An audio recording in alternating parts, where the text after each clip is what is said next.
Welcome to the Sanborn Regional School District Budget Committee meeting for December 1st, 2025. Can we start with the pledge? I pledge allegiance to the flag of the United States of America and to the republic for which it stands, one nation, under God, indivisible, with liberty and justice for all. So it looks like everyone's here except for Micah and Catherine, who is excused tonight. So I think that's going to be our committee for tonight. Can I get a motion to approve the minutes of September 4th, 2025? So moved.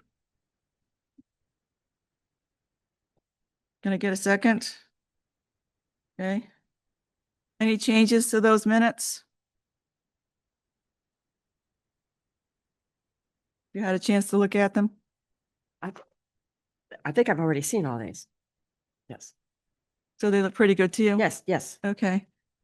So if there are no changes, all in favor, approval? Aye. Okay. And can I get a motion to approve minutes of September 18th, 2025? So moved. Moves. Can I get a second? I'll second. Okay. Any changes to those? You're still looking through there, right? No, this is the next one. No. Oh, okay. That's good. No changes. Any changes from anyone else? Looks fine. So all in favor? Aye. Okay, thank you. And October 23rd, 2025 minutes, can I get a motion to approve those? Make the motion. So moved. Okay, ran motions and a second. Okay, thank you. Do you have any changes to those minutes? No. Okay, all in favor? Aye. Okay, thank you. And then the November 5th minutes, can I get a motion So moved. and a second? I'll second. Fran? That's the 4 set of minutes. Any changes to those? No. Okay. Anybody else? Okay, all in favor? Aye. And then finally, November 13th, 2025 minutes. Some of these were quite short. They were like one page, which is unusual for me. So I tried to keep it short. So Jim, motions and a second. I'll second. Thank you. Okay, so all in favor of those minutes? Thank you very much. And no school board update tonight from Micah. We did get the responses to our questions about the FY27 proposed operating budget. And thank you so much to the administrators, Superintendent Dawson and this Administrator Mundy for helping with those. Does anyone have any comments on the responses to the questions about the budget for 2027?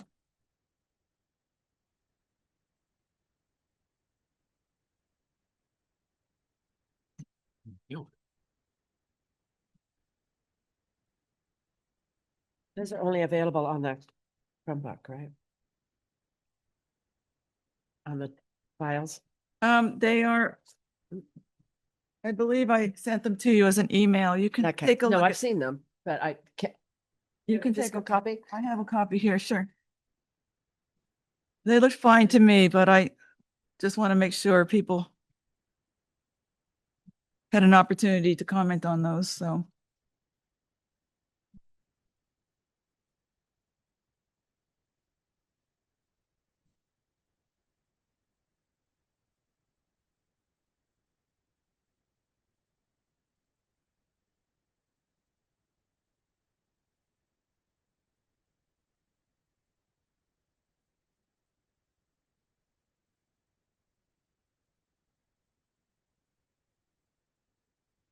Kick off.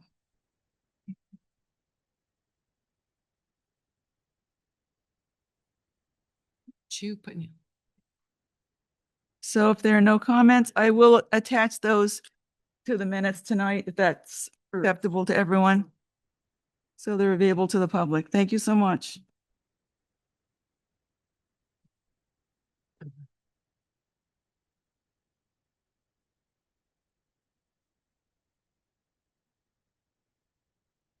This my pile or yours? It's kind of a double pile. Oh, okay.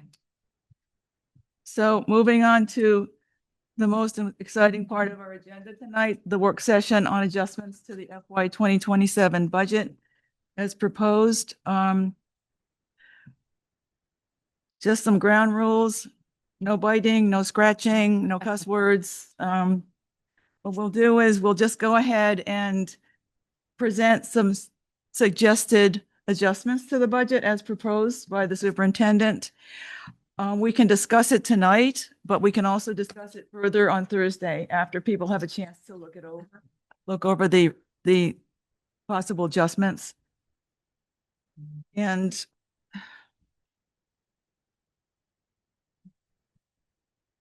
before we begin discussing them, I have already started a list, which when Shane brings up the sheets file, we can take a look at it. I just want to remind everyone that our total enrollment has declined by 4.8%. It will be declining. And these are just factors to keep in mind when we look at our budget coming up for 2027. The high school bond is paid off, but we also have a third round of professional staff salary increases in the amount of $917,603. The special education expense will increase next year by 46% or over $1.5 million. Healthcare costs are up another $933,000. We've lost Fremont's tuition revenue, so that's a loss of $644,934.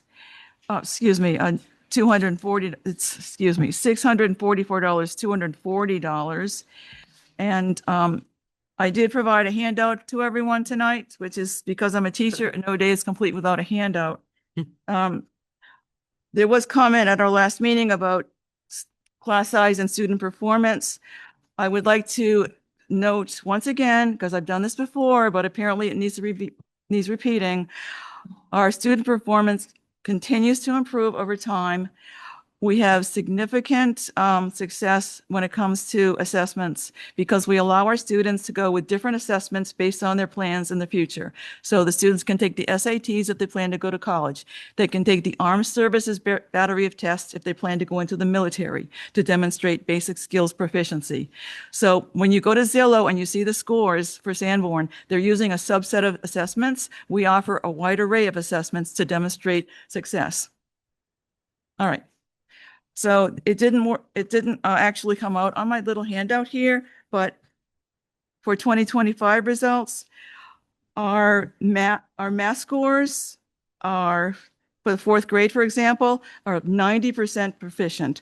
For the state overall, it's 52%. So we're beating the state average. For English, the fourth grade had 71% proficiency in English language arts. The state average is 53. So our kids are killing it. It's just great to see this happening. And who knew phonics would work? So we are improving over time. I think we need to acknowledge that instead of letting it slide. So can you make it smaller? Oh, yeah. Oh, I see. That's okay. I'll go to that one next. That sounds fine. Oh, yeah, because we've got Okay, yeah, that's the website where I found the data from, and I can provide a resource, a link if anyone would like that. Just email me, pbrown@sau17.net. When it comes to reductions of staff, I would like to note that I did find some data to present tonight. We had questions about how do we compare to other districts. So I did a little research on the DOE website and I looked up cost per pupil, average teacher salary, outcomes, academic outcomes, and the ratio of students to teacher. And I did notice that Sanborn's students to teacher ratio is lower than that of surrounding districts. So I just wanted to note that tonight. When we have a loss of enrollment, we do over time reduce the number of employees that we hire for the district. But I will acknowledge also that the fact that we have smaller class sizes has been a historic issue. It's been a bone of contention in our towns of Newton and Kingston. I've often heard from people who say, why should we give the teachers a raise when their class sizes are smaller than many other districts' class sizes? However, we are increasing their salaries. And so I think that residents, a lot of people I've spoken with are looking for an adjustment in the class sizes once again. And we've been doing that over time. As I mentioned in the past, again, the freshman English sections, there used to be 10 of them in 2017, 10 sections of freshman English. This year, there are 5. So over time, we are adjusting the number of sections offered as enrollment has declined. But we've also had pretty low enrollment over time as well. So those are the 2 issues we're looking at. And I think there was another, I think that's all I want to cover as far as this handout goes. So now, moving on to the Excel file, if you could bring that up, Shane, that would be awesome. Zoom in a little here. That's it. Thank you so much. So tonight, what I'd like everyone to do is offer adjustments to the initial number, which is the superintendent's budget number for 2027. If you have a specific item or a program you'd like to see increased or reduced, and you have an actual value for that, we'll put it on my charts and we'll look at what's happening with the total. This is just for compilation purposes. Tonight, we're not going to vote on anything. We're just going to look at some possible adjustments, and then coming Thursday, on Thursday, we'll be actually considering a vote on these items. Hopefully, a couple of days will give you time to reflect on the adjustments I'm offering and other people are offering for discussion.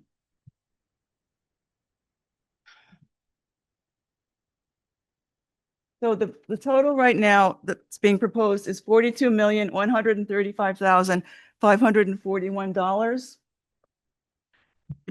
When the superintendent made his presentation on November 5th, he had an item, an adjustment that he called an adjustment when computing the budget for next year that he called positional adjustments or reductions in staff. Now, I went through the directory of staff for the district. I looked through all of the different class sections from K to 12. I looked at the sizes of the class sections. I looked at the enrollment as it would be shifting next year to make a decision on what I think needs adjustment when it comes to employees. Because I'm starting from scratch, I added his reduction back into the total. So that is a positive number, 985,000. I added that back in just to start with a clean slate. Does that make sense to everyone? You understand what I'm talking about? Okay, I just want to make sure. So I'll start by adding that back in. And I've also added in salary and benefits for a principal for the middle school, because as I understand it, the principal is being shared with the high school. And if we were to shift one of the assistant principals from the high school to become the principal of the middle school, they would get an additional salary amount. So that's why I have that there. I've also added in 5 paras or educational instructional aides, because if we do consolidate some of the class sizes for the elementary school classes, we discussed having a para in the room with a teacher who has 2 or 3 more students so that the classroom management can be maintained and successful. So I've added in 5 instructional aides, and I used an amount of 30,000 each. That was a ballpark estimate, just a rough estimate for that number. And moving down to the reduction section, I'll explain what I'm thinking about right now if I can find my sheet.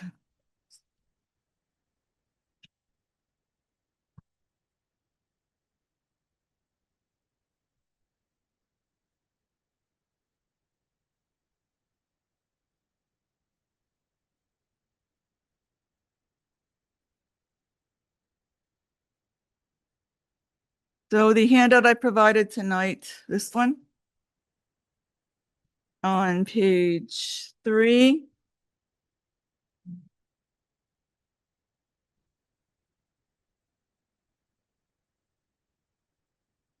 In the middle of the page, you can see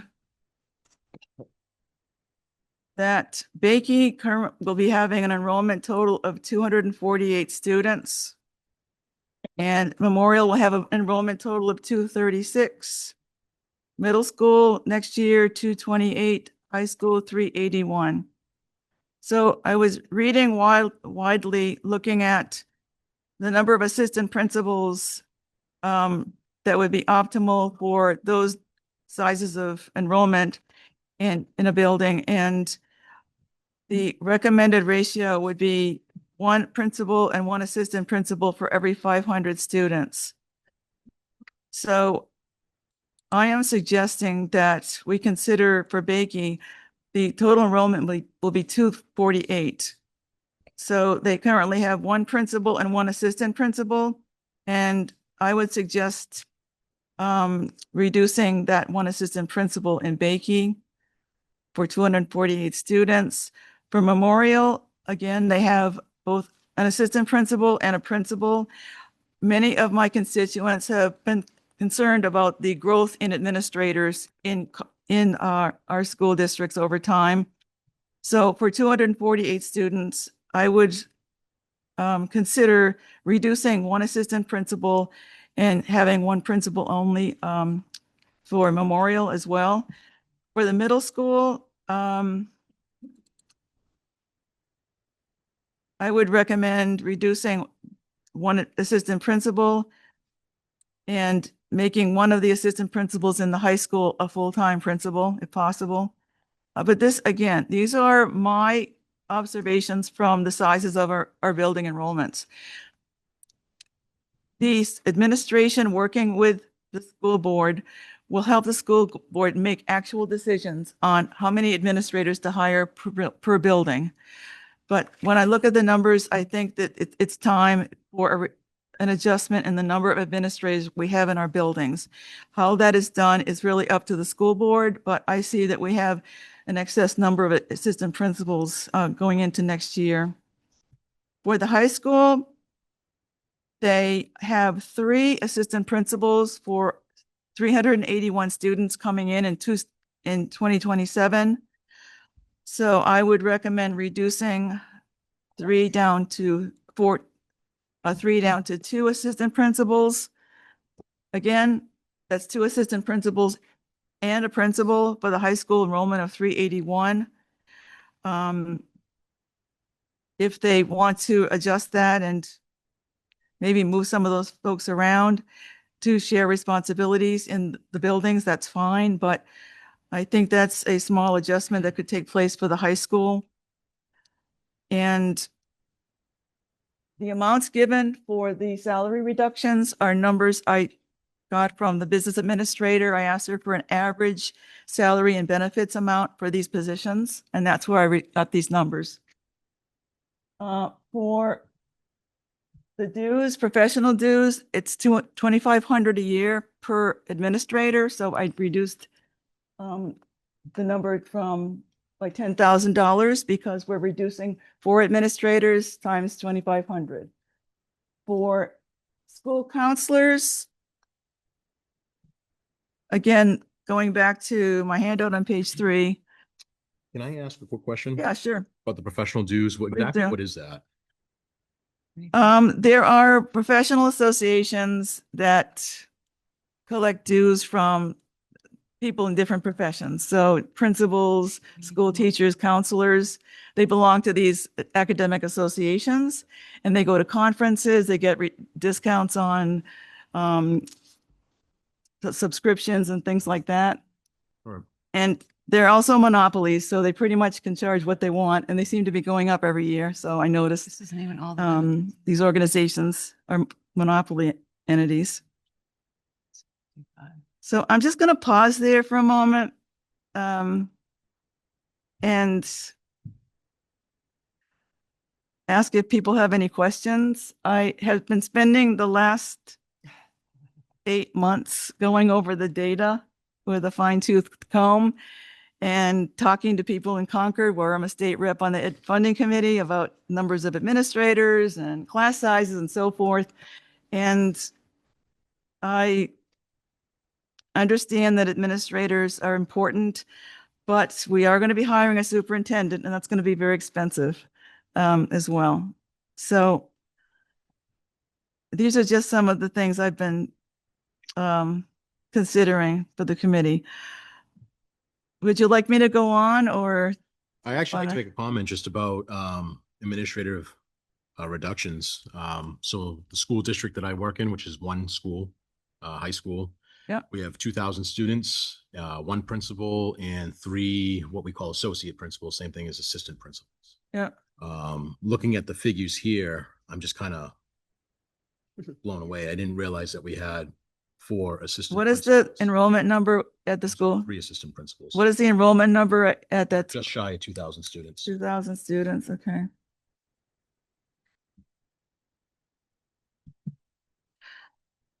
And also, if you look over the directory we received of the approximately 300 employees in our districts, I believe is the number.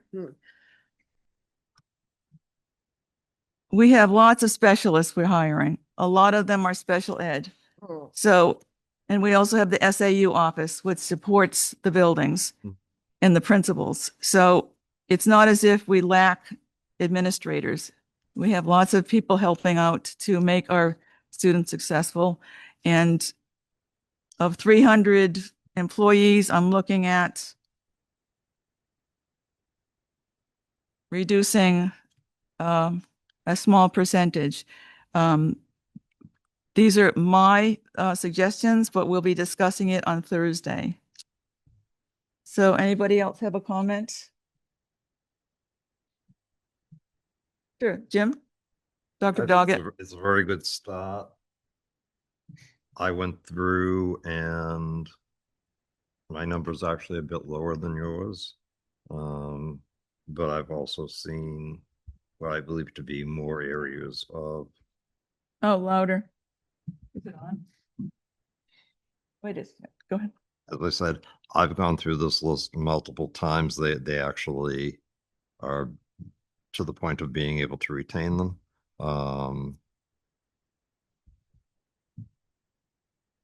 Dr. Brown, you made a very good start. I would actually go higher in the number of potential staff reductions.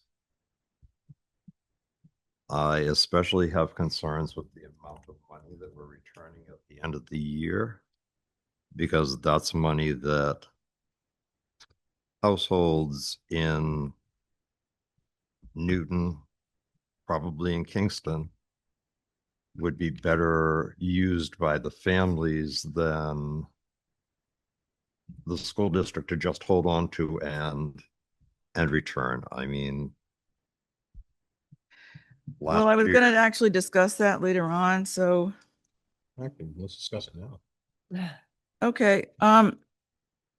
where did you find that number? I've looked in multiple places. If you look at, again, the handout with the yellow highlight here on page 4, the district has had a recent history of unexpended balances returned to taxpayers. I don't know, Shane, if you can find that slide. It's on my other handout, my other file. Yeah. It's at the very end. Right there. There it is. Thank you so much.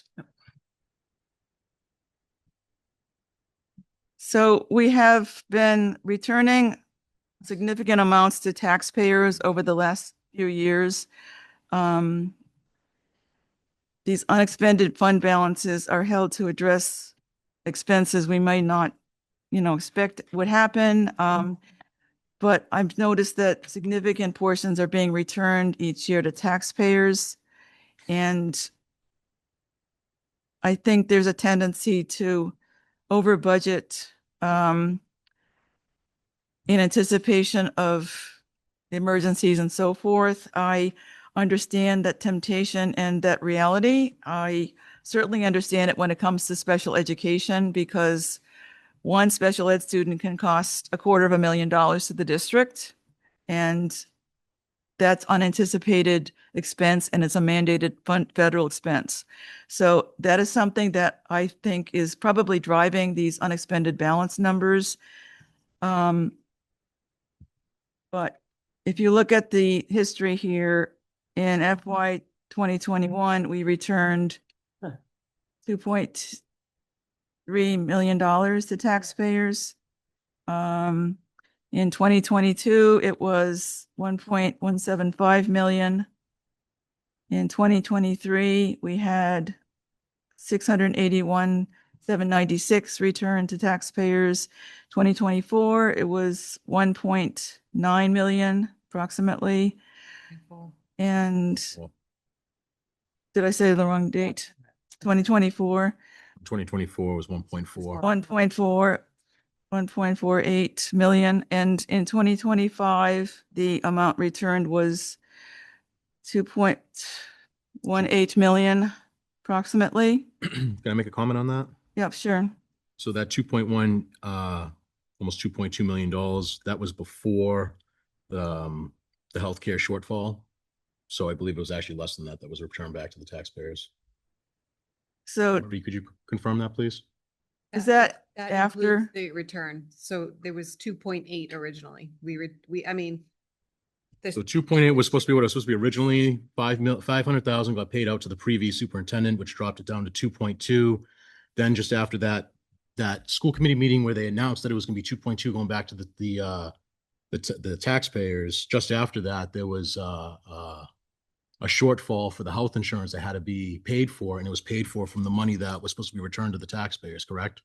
Right, but it was 2.8 first, and then we had to return the health insurance.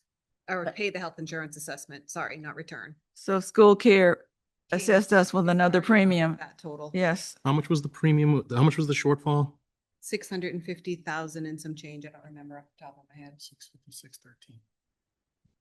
I'm not understanding the figures then, because originally it was going to be close to 2.8. We Mhm. paid out $500,000, so $500,000 to the previous superintendent out of no. that 2.8, correct? No, it was already taken from that. And it Before was- the 2.8? Yes. That's where I'm having the Yep. issue here. All right.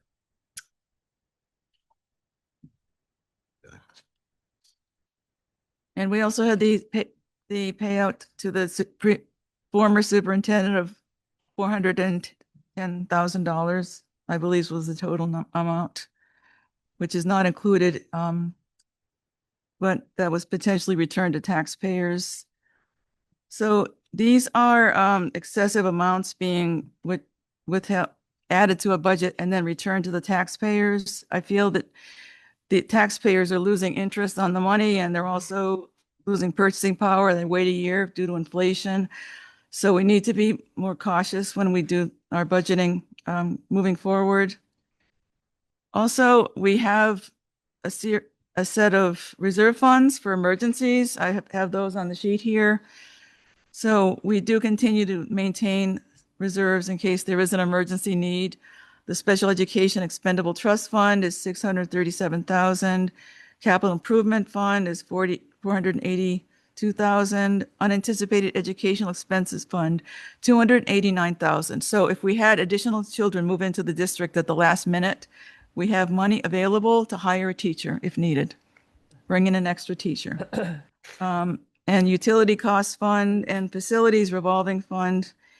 And we continue to maintain a contingency fund for emergencies this year of 670,000. So we have a total reserve of $2.57 million available to us. And I do think the 2.5 is probably a good idea because Mhm. that's just an extra cushion for us in case we have an emergency. But we are holding quite a bit of money in unexpended balances over time.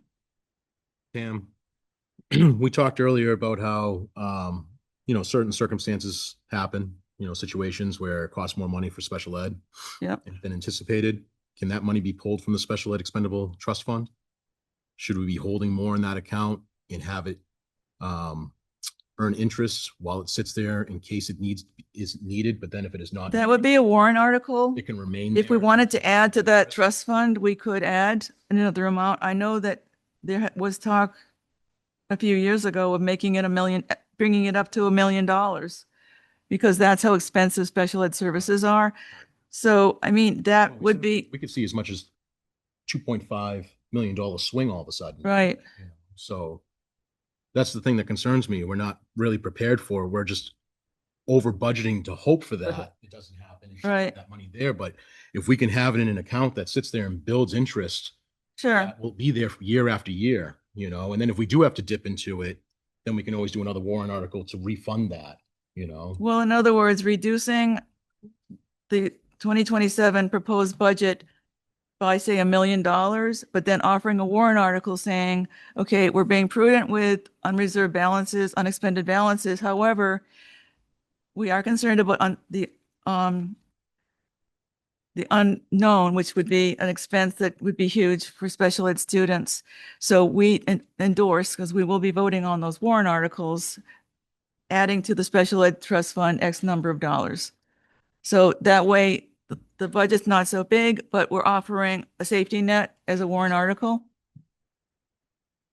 So I really like that idea. Yeah.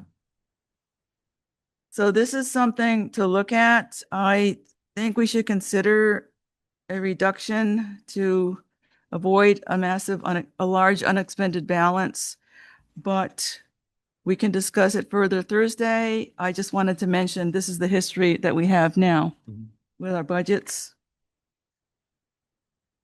Now, You have to have an unexpended fund balance with the warrant on. finishing off my list. And I'm a teacher. I have 40 students in my class right now, a lot of high school students as well as community college. I usually add up to 50, but I always have a few that drop. It's always a relief to me because we have a problem with phantom students enrolling in community college. People that enroll to get the financial aid money, but aren't in the class. And so they're dropped eventually, and then my enrollment drops down to 20. Now, I'm not going to lie, what a relief. 20 students. It's a lot fewer than 40. However, I do now pad it up knowing that there'll be phantom students in there so that I can at least provide a productive service to the college. I don't want to be paid for a low enrollment number. So being a teacher and knowing the work that goes into being a teacher and the work that goes into every weekend grading and preparing lessons, and the fact that you only get time off in the summer, but not during the year. I understand that increasing the number of students in our class sections is not something that a teacher necessarily relishes.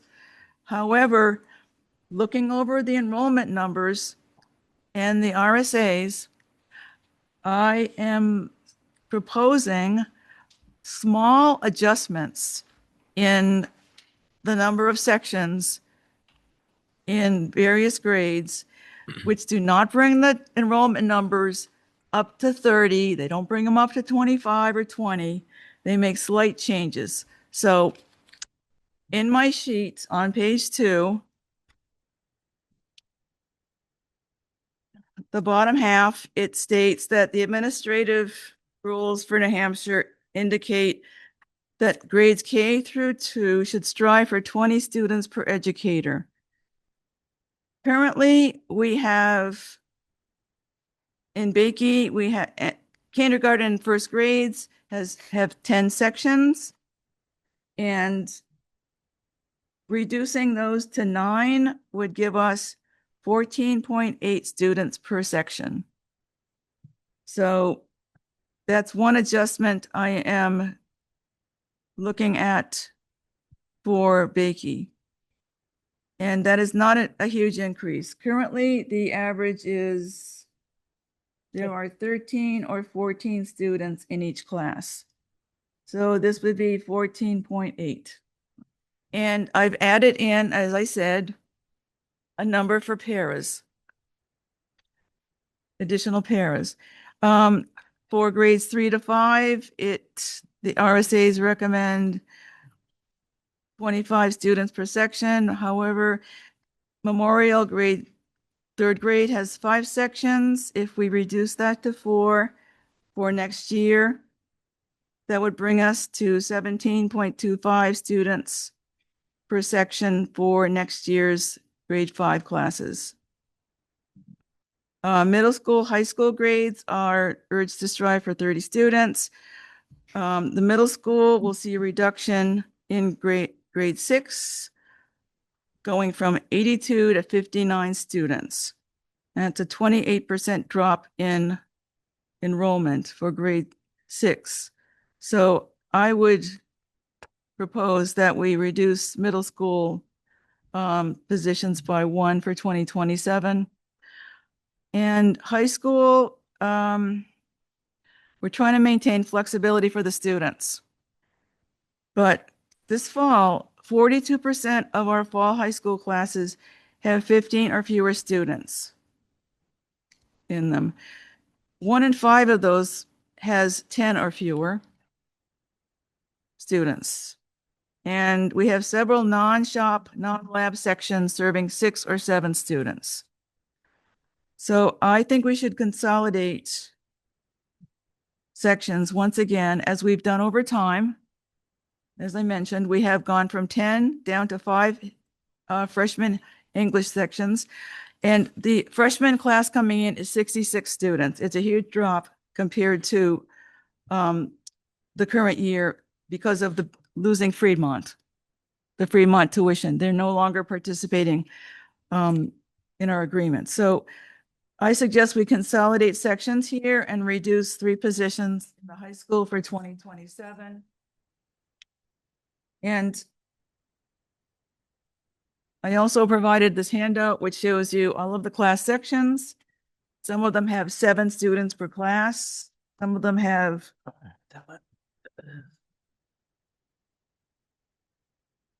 have 6 or 7 for topics in algebra. It's 13 students split into 2 sections, 6.5 students per class. To me, that is not reasonable.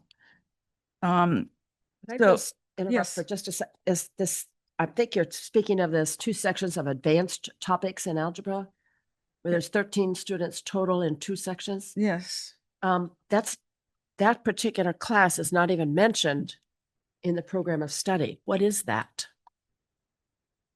It's not even in here. And why are they in that class versus algebra 1, 2, or 3? Didn't know what, anyway, I guess that's, I can get more information on that from the Well, just- curriculum but director. 13 students in only 2 sections didn't make a lot of sense. Yes, I think 6.5 per class is is an underfilled class.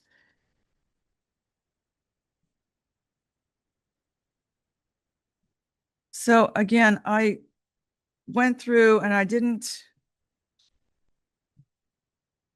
call for adjustments on classes that involve shop or auto, because those have safety issues and those have to maintain small class sizes. But when it comes to some of the classes, for example, forensic science had 20 students enrolled in 2 sections. One section had 13 and one had 7.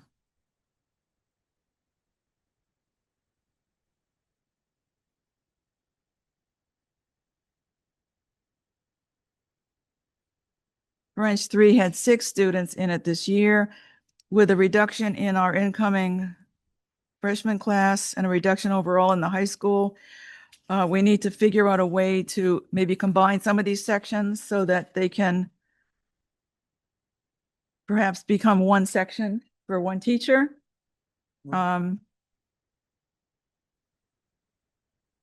So that is why I have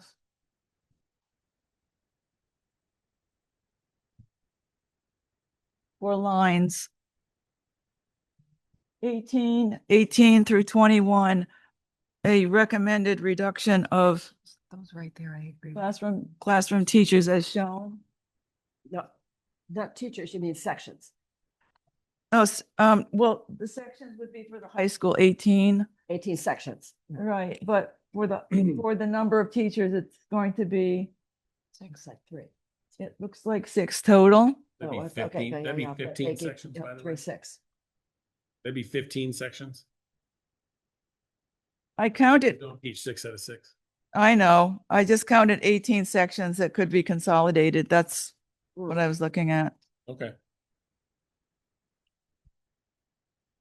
And the amounts shown are estimated amounts for salaries, but as I said, these are recommendations. The Budget Committee is looking at a total appropriation number. We are not micromanaging how the schedule is set up, how the allocations are made, how hiring is done. I am just seeing a significant slack in the sizes of these courses, and I think consolidation is needed. It's actually going on at every district in New Hampshire right now. It is also going on at our colleges and universities. They are actually closing down some programs at the community colleges and offering them at specific colleges around New Hampshire as enrollment continues to decline. So this is something that every district is going through right now. And so these would be my suggestions. Just as an example, global studies tends to be a freshman class, as I was understanding it. It has 5 sections and one of the sections has 9 students in that section. If the enrollment drops again, it seems to me we should be considering 4 sections for that one. But again, this is really up to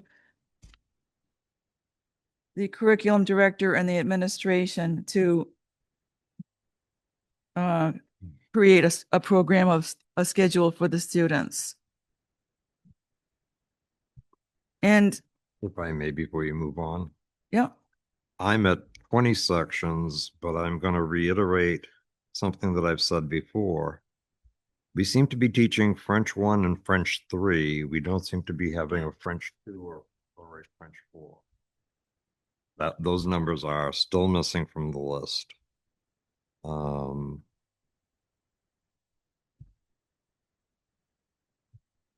There are other will resources. they be offered in spring? I don't know. No, French 3 would be a full year class, just like the Spanish 1 Okay, through yes, I see. 4. Yeah.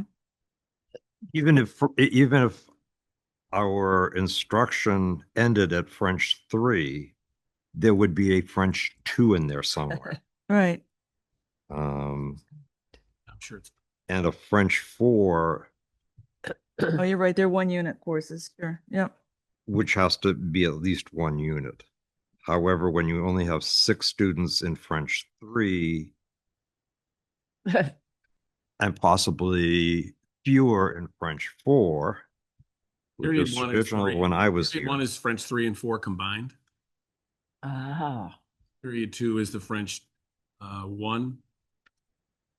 And period 2. So it's 2, Okay. 3, 4 right now. So there is Oh, that's nice to know. Thank you so much.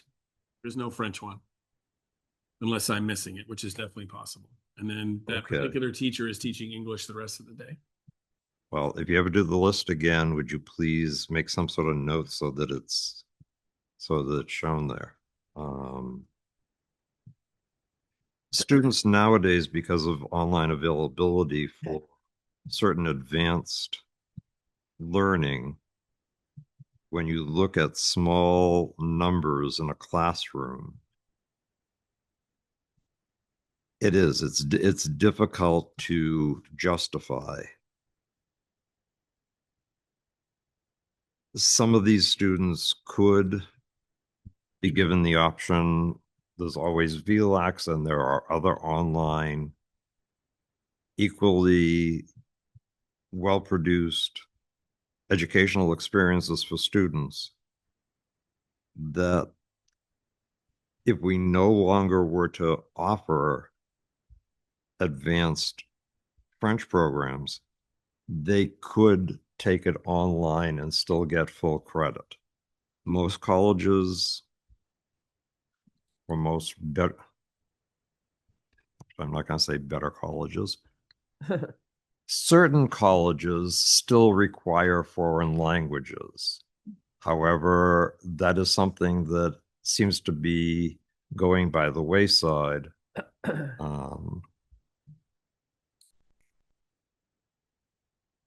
And with the exception of being a college requirement,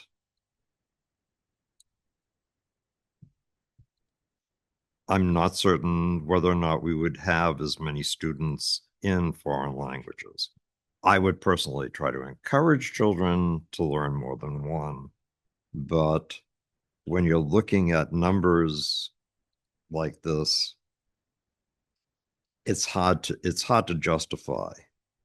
And it becomes very specious when the argument is like in Algebra 2, we need to have small class sizes to better serve the students. When you have one class of 23 and one class of 11,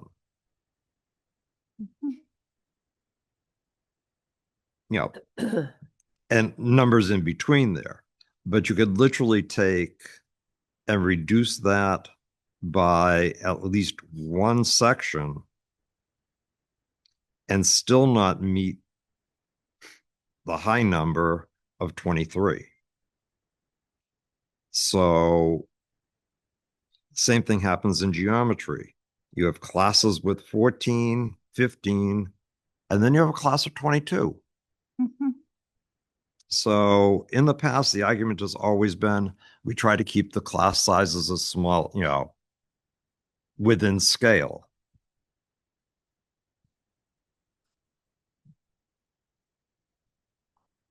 It'd be really lovely if this district could afford to have all geometry classes of 17, but that's outside the scope.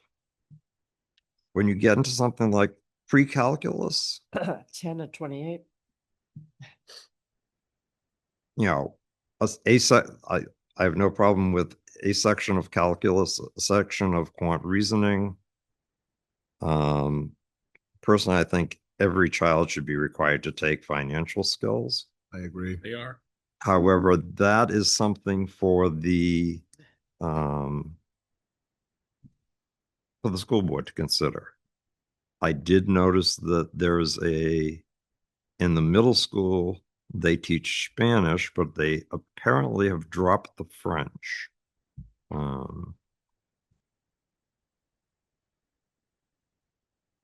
When you get into the shop classes, those are, or the arts and technology, those are fairly well subscribed until you get to welding 1.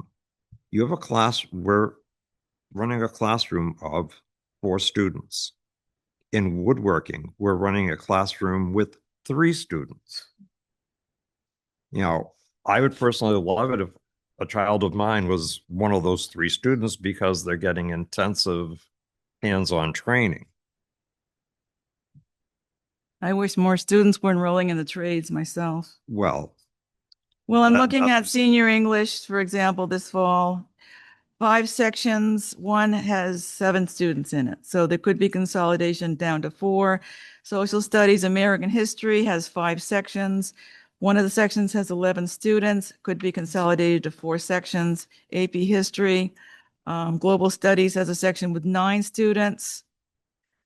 5 sections could be consolidated. Your Government, Your Money has 5 sections. One section has 10 students in it, could be consolidated to 4 sections.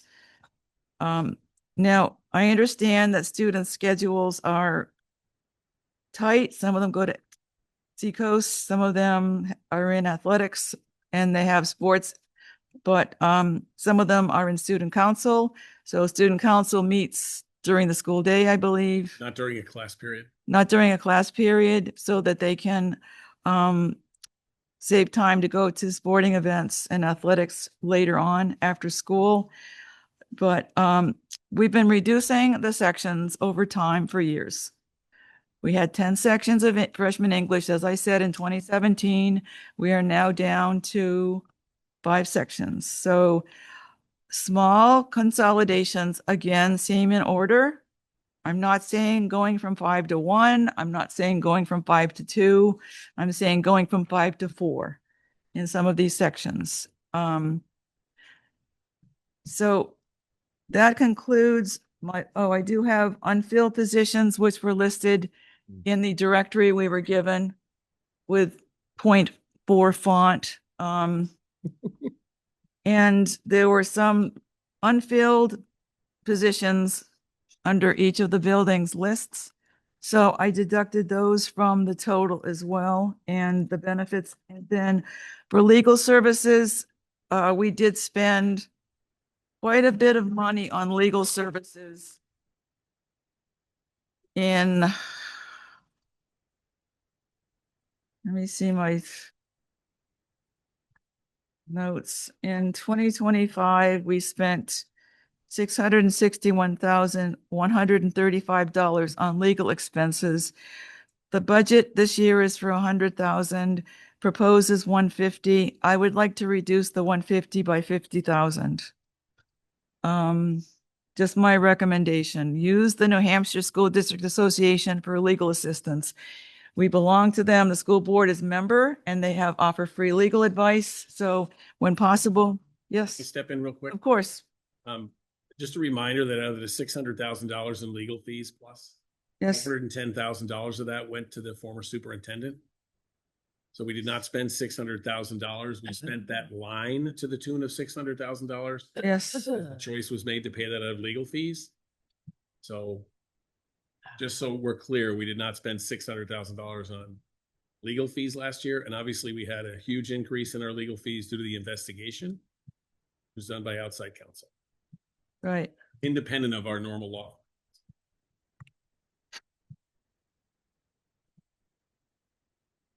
Well, they look like legal services to me. All of it does. So whether you want to classify it as that line item or not, that's fine, but we had legal issues. That's all I'm going to say about that.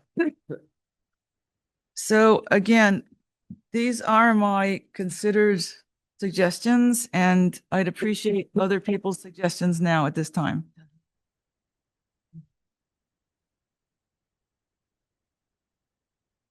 Well, I'll start off by saying that I agree with the majority of the recommendations, to be honest with you. I think administrative wise, we definitely. Your gonna have mic to- a little Oh, sorry. closer. I think administrative wise, we're probably gonna have to shrink that down a little bit. I kind of staggering as far as the amount of administrators for the high school with the amount of students that we have. I think consolidating some of the classes to, bring them down a section is definitely in line considering the amount of students that are in each class. I really don't have too much of a problem with the recommendations here, to be honest with you. The only number that's kind of a ballpark rough estimate is the unfilled positions number, because I did email the superintendent about that and he said the unfilled positions can be filled in the short run at any moment.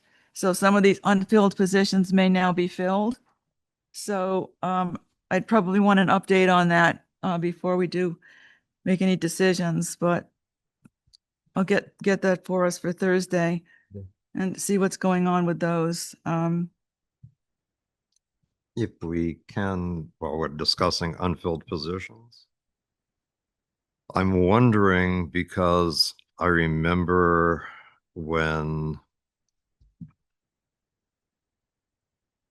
we came into being a SB2 town, unfilled positions were not allowed to be carried into the default budget. I haven't seen a breakdown of the default budget, but these positions that are unfilled, I believe that DRA should strike them from the default budget. Because I know at the state level that no department is allowed to carry unfilled positions Right. from one budget year to the next as part of its default. Those have to disappear and they have to be reintroduced as a new budget item. And I believe if there's a raise during the year as well, that has to be taken out of the default. Right. Um, We can check on so that. that, I mean, that's a substantial amount that Should not. possibly could be reduced from the default budget.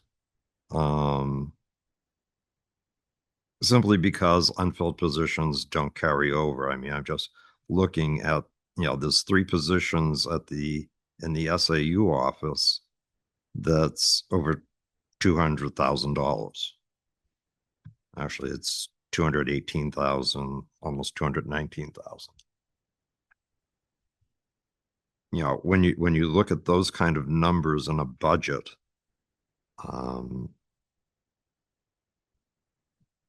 it begs a question.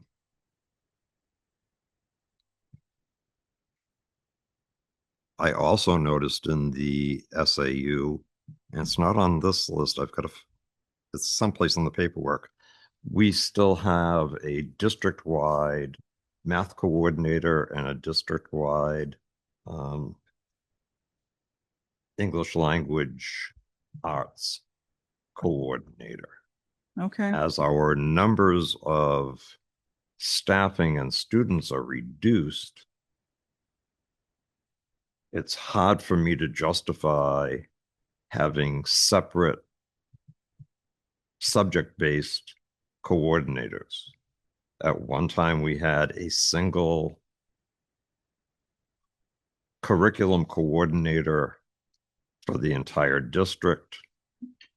And I think that we're probably, for size-wise, should be able to easily go back to that at a savings of, I believe the one that I saw was about 125,000 plus benefits. So was that position in this directory we received, or? It's on one of these sheets. It's not in this directory. I do know we have reading specialists and Oh, no. used to be a math interventionist here at the middle school, but I'm not sure where you saw that position. Yeah, I'd have to go back through the paperwork. It may have been in the book. All right. But separate, curriculum coordination by subject is becoming a little redundant, in my opinion. Just throwing it out there. Yeah. And I'm used to getting scratched by claws, so. Well, we do have some specialists that have produced amazing results. So like the reading specialists and the math program's taken off. So that makes me really happy. So anything else people would like to add to the list? Again, we can also adjust the list on Thursday, which is the day that we might consider looking at additional things if you have anything in mind. I do have some specific line items that I did run through that seem a little high of an increase. Did you want to add those to this particular file now, or? Yeah, for sure. Let's see if Okay. it'll let me. Kind of first one on my list, the professional improvement services for the district. It is the same as last year at $260,000. However, the fiscal year 24 budget was 102,000 and the actual number was 100,000. I'm just wondering why it's up $160,000 from, It's probably Or- in the collective bargaining agreement. I think that question is answered twice in the Yeah. questions list. oh, So I okay, would refer you back to that. okay. I didn't see that before coming out. I didn't see it in my email, so wasn't aware that it was. The list of the answers to the questions. Sure. I believe Christine DeRocher's put a pretty specific list in there. Part of it is based on the availability in previous years of grant funds that we're not comfortable. Yes, I believing remember will that. receive Yes, in thank future you. Years. Okay.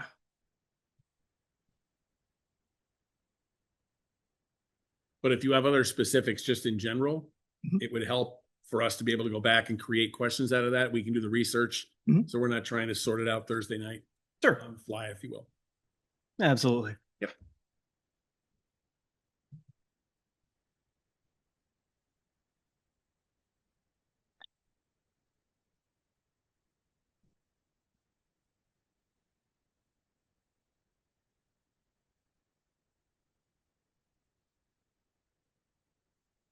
So what else do you have, Shane?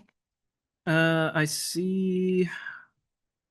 Again, some of these might have been answered already in the questionnaire that was sent out, but Yep. again, assessment and curriculum going from 22,000 up to 97,000. Now, if there was any particular classes that what that was going towards with the reduced student population, why is it essentially up 342%? So proposing bringing that back or keeping it the same as fiscal year 25 at 22,000. I would just refer you back to the question because I think that was addressed. If it was not, and you can send that to me, Mhm. we'll make sure we have an answer for you on Thursday. Yep. I think it was budgeted incorrectly last. It's possible too. I know the This, Bakey there was budget. a whole bunch of school board stuff. Under school board, it should have been under.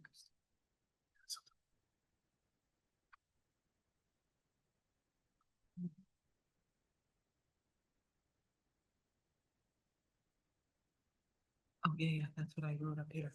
Yeah. 300. And then there's just some other ones like supplies for administration, just the fiscal year 25 proposal was 23,800, jumping to 37,800. Last year's actual was 9,700. So just seemed like an increase again. Was that a specific school? It was, I don't have it immediately in front of me. Dot 21. So that's Bakey. Bakey. Remember, if you look at that and keep digging down, I believe there's other lines like all students and things like that that Mhm. were brought up. We also believe pretty firmly that the Bakey School was very under budgeted last year.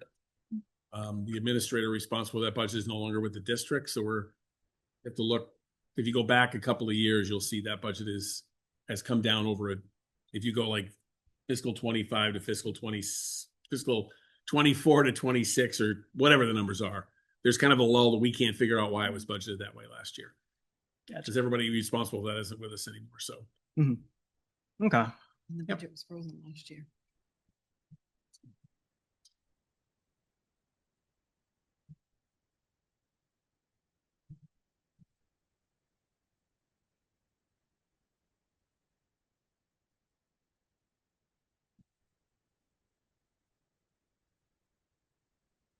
Madam Chair. I'm letting Shane Oh, okay. continue. Student transportation athletics, that's for the high school, going from 84,000 to 98,000, just where the increase in 14,000 is coming from, if that's just maintenance or if that's anything else. it's we're having a divisional shift within our program where our Division 2 teams are shifting to Division 3 for next year. And the travel we're concerned is going to be longer because the division is more spread out amongst the state. Mhm. Division 2, and I know this really well, schedules largely regionally.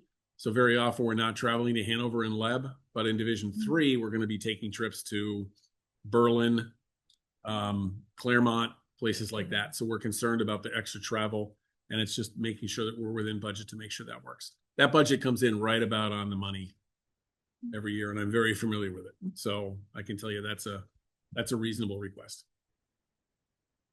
And we're already in Division 3 in some sports now, but we're going to be across the board in D3 next year. We just want to be sure we can get the kids where they need to be. Will there be no D2 next year? Are all of them going to? The NHIA for its core sports, so soccer, basketball, baseball, softball, has 4 divisions. There are certain sports, say field hockey has 3, bowling has 1. So it's very dependent on the number of schools that play a particular sport as the divisions. We're a Division 3 school, so our baseball, softball teams is a good example. Instead of traveling this year to Pelham for a game, maybe going to Stevens. Now that's an extreme example, but those are the kind of things that we're concerned about. And those are teams, that they tend to travel. And we're also sending our JVs to those schools and back. So that one creates a whole different thing. So we're just concerned that we want to make sure we have the right budget. And if fuel costs go up and our cost per bus goes up and sort of things like that. But a trip to Berlin can run you $1,000 for a single bus. Okay. And 3 hours on a bus, which is It's a lot.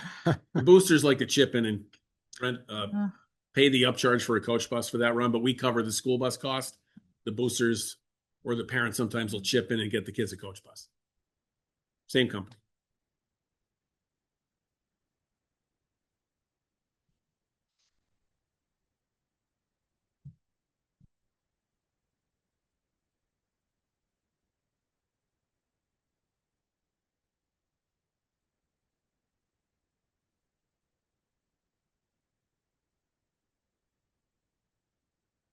And those are kind of the bigger ones. I mean, smaller ones is just replacement equipment for music in the high school. Just last year, again, if that was a consolidated budget item and now it's separated out to $5,500, do we have things lined up for that potential replacement equipment?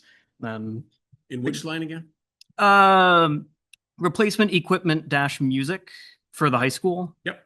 Last year, budgeted at $1. So if it's a new line item, fiscal year 26 is for $5,500.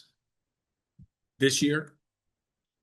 Yeah, the proposed budget number. 27. That's okay. Yep. They're looking to replace a couple of instruments that have been put on hold for the last couple of years. I believe those are alto saxes.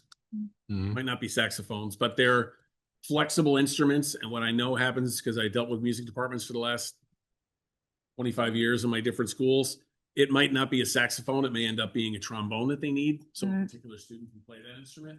They want to have a stock of instruments in the back that they can dole out to students to use to fill in parts as needed. And we've kind of put that off for the last couple of years. The music people are really always vociferous. They'll write this really long note that I condense down into something shorter about, selling us on it. But they've been put off and they definitely need those. Was the $1 for last year just a placeholder because there was no instruments needed at that time? No idea. That's usually what the case is. Yeah. Yeah. If we put it, we don't put a dollar in the No means no. That's why you Placeholder. All right. $1 billion in there. Yeah.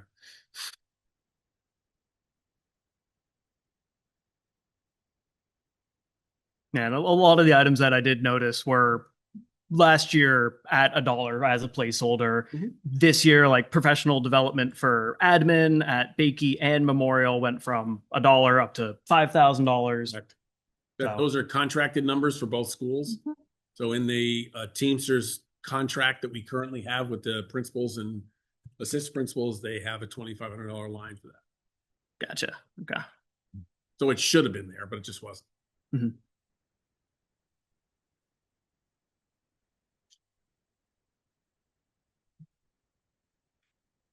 Yeah, and then like new equipment dash admin for Memorial, same thing. It was $1 budgeted last year. This year, $5,000. And then previous year priors were $0. So if that's a new budget line item or. Yep, we're hoping to have them be able to put a 2 video display screens in for professional development spaces within the building.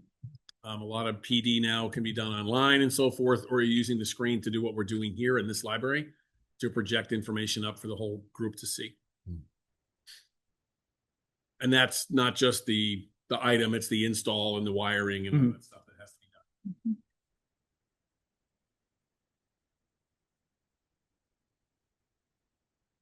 And I may have said professional development, that's professional development, class level, grade level meetings, PLCs, all kinds of different meetings. So it's not just for PD, it's for meetings all day long.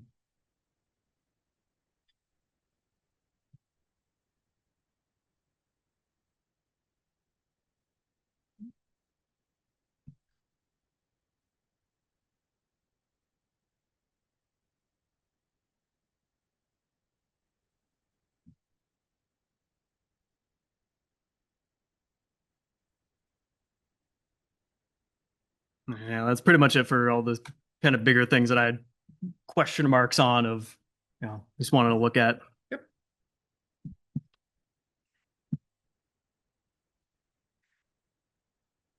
So I presented some suggested adjustments tonight and some data for you. I'll get more data this week for Thursday. To support some of the suggestions I have for you. So if there are no other comments right now, let's go to public comment. Dr. Brown, can I get one more thing before we go there? Of course, Sorry, folks. Under the paras at the top, yes, we need to remember that paras are a benefit. Those positions come with benefits. right, So 5 that in effect is $30,000 a piece. We did some quick calculating over here, and we think those can run as much as $70,000 a piece or more okay, With benefit. with benefits, because these very common for the people that are working as paras in our district to take the full benefit package for family. sure, The crazy expense for that. So those can be between $75,000 and $80,000 net per job, just so you're aware. okay. Can you send me an email with the number? Actually, We have a- that'd be great. Thank you so much. Okay.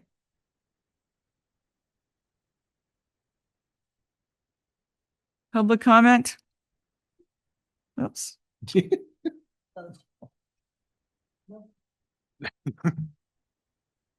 Built for that. Hi, I'm Crystal Brown from Newton, and I just didn't have a pen, so that's why I look at my phone. That's why. Just a couple things I noticed. Some of the smaller sections, and I don't know class by class, but some of them might be the honors ones because I know my daughter's in some honors classes, and some of them get smaller every year as kids kind of drop down or pursue something different. One thing that really worries me about cutting sections and cutting teachers is that my daughter's only a sophomore, but every year so far, there's been a period where there's no class offered that she needs. So last year she took a class that doesn't meet any of her graduation requirements other than 1 credit. This year she knew enough to do a VLAX lab, but if we cut it, it's just going to get worse, especially as she gets older and there are more specific classes she needs. And VLAX is a great resource, but I also know what a struggle it can be, especially like for my students, the one I know, who I interact with. There's a lot of self-motivating and a lot of needing just locking on your own, no matter who else in the lab is doing what. So it's a great resource to have, but to force someone into it, especially for something like a language, worries me because that's a lot of talking to someone and you don't get that as much. I worry about assistant principals being eliminated because it puts a lot on the principal, especially Memorial and Bakey where they wouldn't have one. And I know Memorial already lost their responsibility room, which took a lot of that dealing with that student who needs that attention. So to also get rid of the assistant principal, I worry that would detract from what our students are actually getting. An increase in kindergarten classes also kind of raised my eyebrows because I know before they were a little larger, but each teacher had a para that was with them all day. So to add 5 when you're increasing all of the kindergarten and all of the first grade, it doesn't bring it to what it was, which I know not everything's going to be what it was, but it's just something to consider that adding more students and looking at old numbers, they had a whole nother grown up with them the whole time. So those were just my concerns. Thanks. Thank you so much.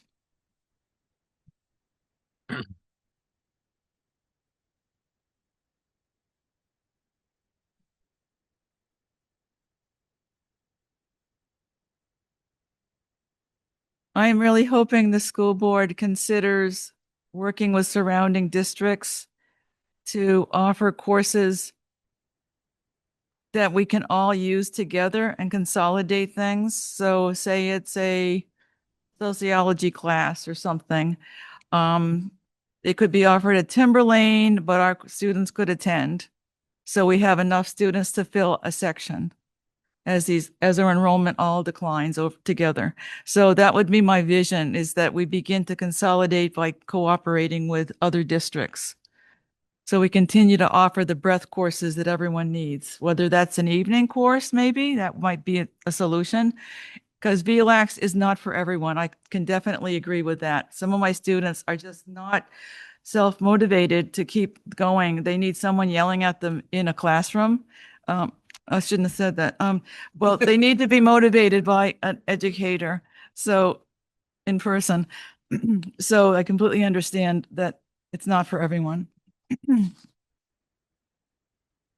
Okay, so I believe our next meeting is this Thursday, and I will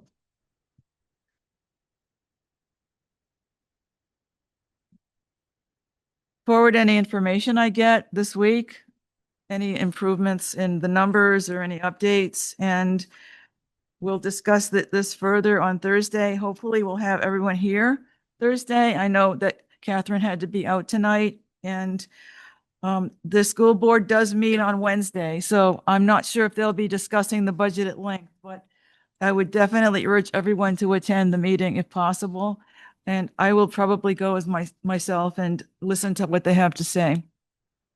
I did hear from people through emails as well this week. And one of the parents said, I'd like to see more done for gifted learners who have, want more challenges. And I certainly agree with that.